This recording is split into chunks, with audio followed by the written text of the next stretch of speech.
Fantastic. Yeah, just to say that I'll share a little bit of the presentation with my colleague Daniele Forni, in particular for the risk analysis. That is an important outcome of the project from my point of view.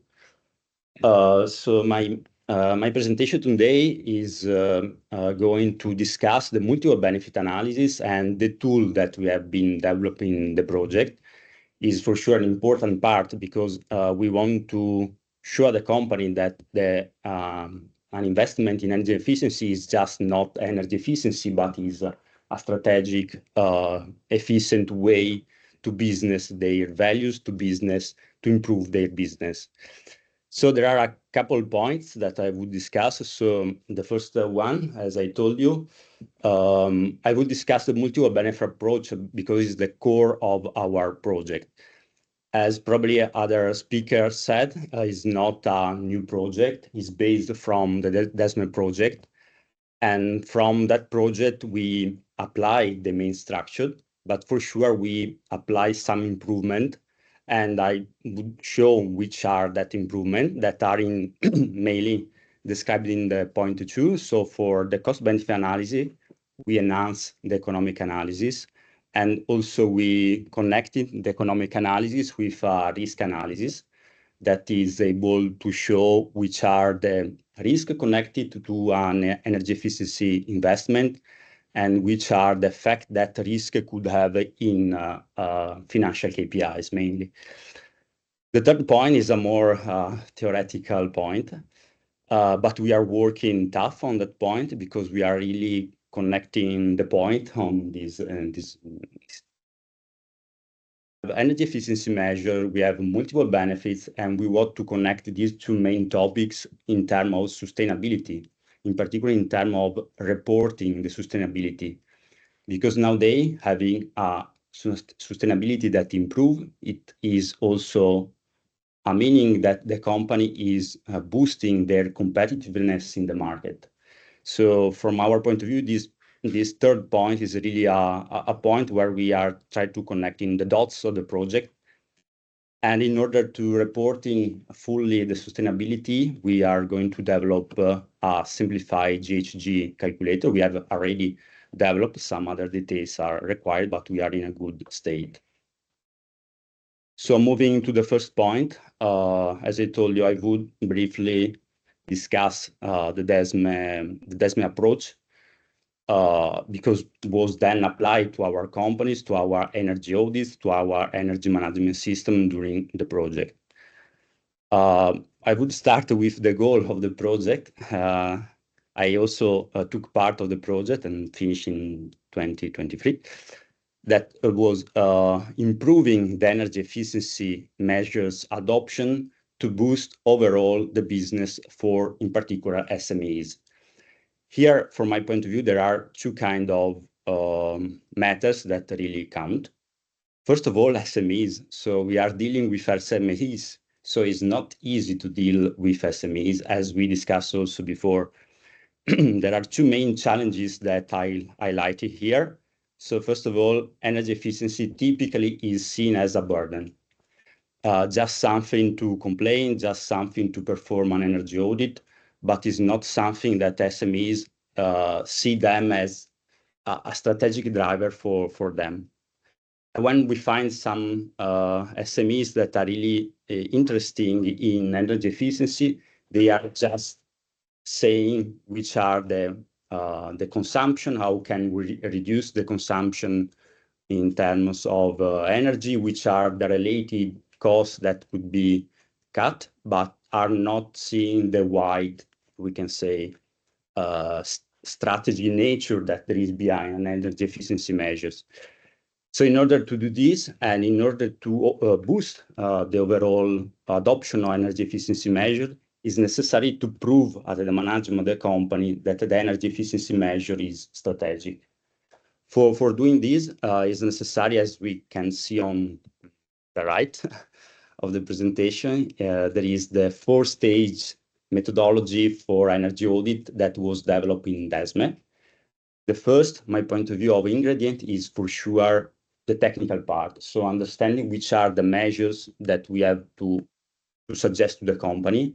And typically they comes from an energy audit, carbon footprint analysis, or for sure an energy management system. The second point is to know the company, but not to know from a technical point of view, but from a business point of view.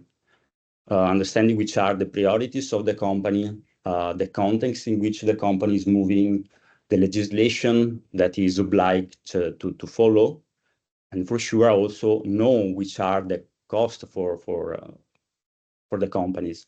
Typically also the percentage of energy cost in the total of the cost of the company for SMEs, in particular in the furniture sector, is quite low. We investigated this point and is around 2 or 3%. So it's not the main, we can say, concern.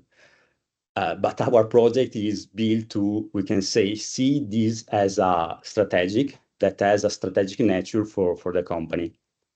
With these two elements, so we are in the first 2 stages of the process. We have the main fundamental key elements. So we have the technical solution, and we have also known well the company's term of business, which are their goals, the priorities, and so on. At that point, it's possible to show the strategic nature of the energy efficiency measure because I can identify the multiple benefit. And it's not just identify the multiple benefit, but is to identify just the multiple benefits that are strategic for the company. Another important outcome is to apply this multiple benefit approach to the continuous cycle of an energy management system. From my point of view, is the real nature application of a multiple benefit approach because it's continuous approach. We start to plan an energy efficiency measures, we define some KPIs, and then we have the chance to check that KPIs that can be not just energy KPIs, but also non-energy KPIs. So I have then the chance to measure them, and if some of them don't work, I can change in that phase. So from my point of view, the real nature application of the multiple benefit approach is inside an energy management system. In our project, this is the conceptual analysis that we are following. For sure, we applied that concept. We didn't change a lot, but we are proceeding in a more logical way. So we start from the technical solution. We move to understand which are the context of the company, the priorities of the company, but just the priorities that affect that energy efficiency measure that we investigated. With them, we are ready to define the multiple benefits and filter them in a strategic way. The main then outcome from the project that I'm shown here is that box here in which we enhance the economic analysis. We follow some suggestion from the Valerie standard, was already cited. So the valuation of energy related investment is a standard that is being using quite often in the last years. So I think it's good to put in our project and connecting with them, as I told you at the beginning, and is a really important part to have a holistic, completely view of the investment, then go to the management and show that we investigate every single aspect of the energy efficiency measure, is the risk analysis that is strictly correlated to the economic analysis. And I have the chance to understand if some risk happen during my investment, what are the effects in terms of KPIs, in terms of financial KPIs. And also there is a part in which one can also insert some mitigation action in order to see, okay, I have some risk regarding something, but I can put in action some mitigation actions and how can improve my financial KPIs due to that mitigation action. At the end of the step, as you can see here, we have all the elements in order to go to the manager of the company and show that we are ready to discuss the measures, but with all the elements.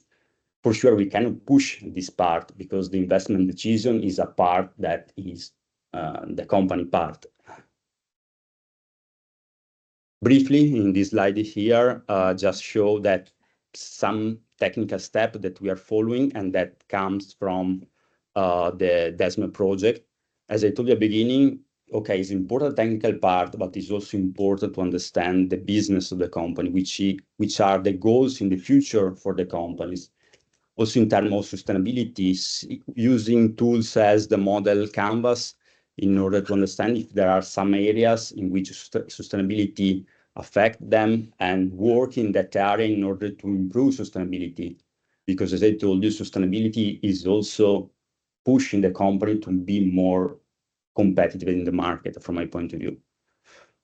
Then for sure, we have to analyze the cost of the company, and in particular, not all the cost, because it will be a burden also for us, but just the areas of the business where energy consumption can affect that area. So we are at the moment, as if you remember the following path that we see in the previous slide, we are in the moment in which we are able to identify the really strategic nature of the energy efficiency measures. In order to this, we have to identify some multiple benefits. And here, in particular, as Sogeska, we are working on another live project. So there is a strong collaboration between sister projects. There we identify 51 multiple benefits. And so the auditor that followed our method has the chance to identify some of them. They are also divided in 7 domains, social, health, and so on. But it's not straightforward as it seems, because it is necessary then to filter that multiple benefit, filter it in a strategic point of view, filter in a multidimensional point of view. So we have to analyze which are the multiple benefits that affect the cost, the value, and the risk. For example, was I'm working with Alessandro from Grossolegno, and I'm trying to convince them, because they have an old boiler generation, also old chillers for the summer conditioning. And I would suggest them to replace with a natural heat pump that can heat during the winter and cooling during the summer with a low GWP refrigerant, propane. And so we highlight some multiple benefits. So they, as you understand, they are just moving in terms of stability. With an equipment like that, for sure, they cut again their GHG emissions. They can boost again sustainability.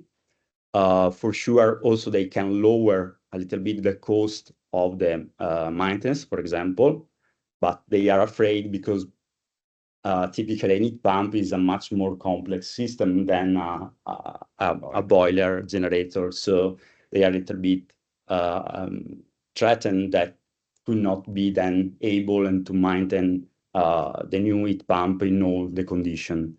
And then we can see also a part in terms of risk, in which we have not fossil fuel then in the company, so there is not a risk of explosion. Just briefly from the cost-benefit analysis that we work as a Sogeska, we, as I told you, follow the suggestion from the Valerie standard, and we put also some our experience inside. For example, we put the annual variation of energy cost. We give the chance to include and quantify up to 6 multiple benefits in terms of monetization. And yeah, that's all. So we have a full, complete list of input in order to, as I discussed before, arriving at the management with all the analysis done. We propose at the management the result, in particular in terms of financial KPIs, in order to show them the really boost that if I consider multiple benefits, I can have also in terms of financial KPIs. And this is the table that typically show at the management when I go, for example, to the company. Another important point that we add to our economic analysis is the sensitivity analysis, that from my point of view is super important, because when I do an economic analysis, typically I make a lot of hypotheses. So it's not sufficient then. We have also to analyze that parameters that I choose in my economic analysis can affect by variability. And so with the sensitivity analysis, I have the chance then to discuss, okay, there is probably an uncertain on the cost of the equipment about 30%, and I can show you, my manager, that then in terms of NPV, there is a sort of range in which it can move. So this is our picture of our tool that we have been developed. And then there is the part of Daniele that I get the chance to speak. Thank you very much, Andrea, for collaboration and for introducing the tool. So we developed another, let's say, part of the tool specifically for the risk analysis. It was not foreseen in the project at the beginning, but then we decided to do it. So we used the indicators, the usual indicators that are used in the tool to evaluate some of the risk. No, maybe. Okay. So, some of the risk an energy efficiency project may face during at the beginning or anyway during its life. So to enhance the confidence in investing in the project, or if financing is involved, also the financial of the banks to finance the project. So we took into account regulatory performance, operational maintenance, the energy prices, and also the stakeholder engagement, because some stakeholder may not be convinced by this kind of project and so on. And in case of services, so ESCO involved with the performance clauses in the contract, also the performance measurement and verification. So we highlighted those kind of risk, and the inputs are already passed from the other part of the tool, but some data may need to be filled according to the different risk that can be considered, because project by project, the consultant and the client would choose which are the risks that are more important for that specific kind of project and for that kind of client, eventually for external financing and so on. And then this analysis can be made with or without the non-energy benefits. And for each risk, there's a separate part, but this is more for the use of it. So there will be some kind of additional parameters specific for the project, or the presence of incentives, or other specific parameters case by case. And then we also added a synthesis, let's say, part, so you can put together, add a certain all of the risks that you analyze separately, add all together to see what happens if all of them appears, or you want to be to have a view, or make so worst case scenarios or other scenarios, because then you just flip on and off each risk, and then it could be useful for evaluation, for make some scenarios. So it's for each risk you can evaluate also the situation after adding, so there are the scenario with the risk, and also adding mitigations to mitigate this kind of risk, so to see what will be the result after the mitigation. So this I think this is more or less all from my side, because there's only one part of this, and yeah, please. Fantastic. Thank you, Daniele. Go on. I'm going to continue my presentation. So I really would put a little bit of emphasis this part because it's one of the technical outcome of the project from our point of view. The last part, as I told you, is more a theoretical part, in which we are trying to connect the dots, and we are trying to connect all the elements of the project because we want to connect all of them in terms then of reporting sustainability. We know that much is working on in that topic. In February, I think, there was the omnibus package that released a lot in terms of sustainability reporting. And so, okay, this is a point that we consider, but is not a problem from our project because we want just to simplify a little bit the reporting because, again, we are dealing with SMEs, so we don't want to reporting completely their sustainability. Dealing with sustainability is quite a complex task because we have different matters to discuss. We have the environmental part, the social part, the governance part. But in our project, we want to be then focused just on the environmental part, and in particular that KPIs, that disclosures point in which the energy efficiency measure that we have developed and suggested to the company at the beginning of the project with energy audits and so on, they impact in terms of disclosure point in that part. But just discussing this part is a little bit complex because you can see that they impact in terms of governance, in terms of strategy, in terms of metrics and targets and so on. The main point here from my point of view, and I discussed with several SMEs, is that we are seeing that in order to boost the adoption of energy efficiency measure, we have to show that they are strategic. And this is done technically with the multiple benefit individuation. The other point is a little bit new point in our project is that we can also prove at the management that we are going to improve their sustainability. And as I told at the beginning, improving sustainability is then having a company that is more competitive in the market. And if we prove them, we are in the right step. But how to prove them that we have improved the sustainability, measuring the sustainability, and is the real logic behind this step in our project.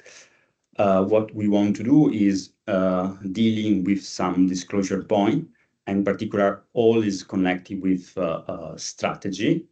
In the strategy, we have to define the transition plan that the company would improve in the following years, in particular, arriving at 2050 with a full decarbonization path. In order to do that, we have to follow other disclosure points in which we have to define targets, we have to define baseline in terms of energy consumption, and we have already done with energy management system or energy audit. But also we have to define also the GHG baseline of the company and then define some path in order to reduce the GHG. It's not sufficient because there is not just the technical part. It's also necessary to disclose which are the resources, the economical resources that the company can put in action in order to reach that plan. Our project gives us the chance to, with the tool that we have been developed, to deal with all these points here from my point of view. And a point that we then didn't discuss much is the also GHG baseline GHG calculator, because we have developed also a simplified GHG calculator, particularly suitable for small medium enterprises. But okay, it's simple, but we have followed all the GHG protocol, the 40,064 standard that explain how to do a carbon footprint analysis. But we want to make some hypotheses in order to be ready for the small medium enterprises and give the chance then to define which are the path that we have to follow and to suggest to the company, because I want to remember all of us that our project is DEESME 2050, so we have to define a decarbonization path at 2050. And so in order to do this, also the GHG calculator play a crucial role from my point of view.